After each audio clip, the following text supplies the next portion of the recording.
Политички пораки и партиски ставови во великденските посланија на дел од владиците, повици да се одбрани државата и да се зачува незината унитарност, можеа да се чујат во текот на празникот од дел од свештениците.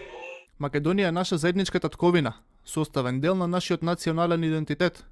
Па затоа Христос не повикува да ја чуваме и браниме нашата православна вера, автокефалноста на Македонската православна црква, самостојноста и унитарноста на македонската држава, која по многовековно робство конечно ја имаме како реалност.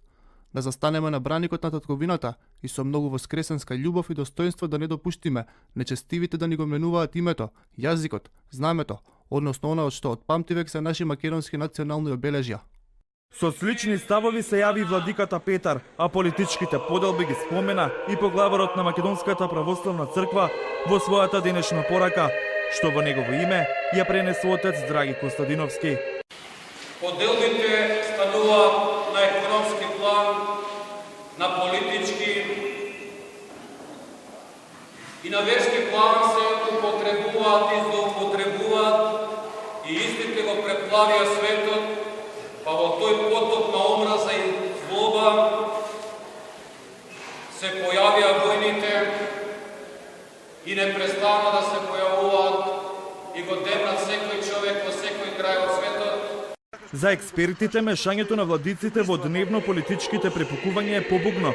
Дел од нив порачуваат дека наместо со верата, свештениците и владиците се занимаваат со ефтино политиканство. Тие како граѓани можат да ја соблечат униформата и нека повелат како и секој друг да протестираат или да се залага за нешто, иако и тоа може да биде дискутабилно.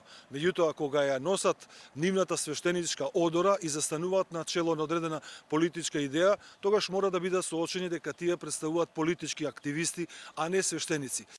Христијаните денеска го одбележуваат вториот ден од Христовото воскресение и во нивните пораки не изостана политиката. Да се сплотиме сите да бидеме едно. Да не бидеме раздвоени вака со партиите што ни направија. Што друго ќе правиме? Да имаме здравје, среќа.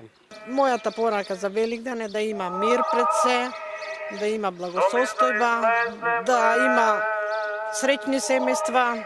Да се сплотиме заеднички, да си дојдеме црква, да се запалиме свечи како православни христијани. Великден се празнува 3 дена. Црвените јајца се символ на Христовата маченичка крв. Празникот е спој на верата и на традицијата. Годинава Великден се поклопува и по јулијанскиот и по грегоријанскиот календар. И на втор ден Великден празна е метрополата. Голем број од жителите на главниот град се на викенд патување. Утре, со работниот ден, се враќа и скопскиот метеж.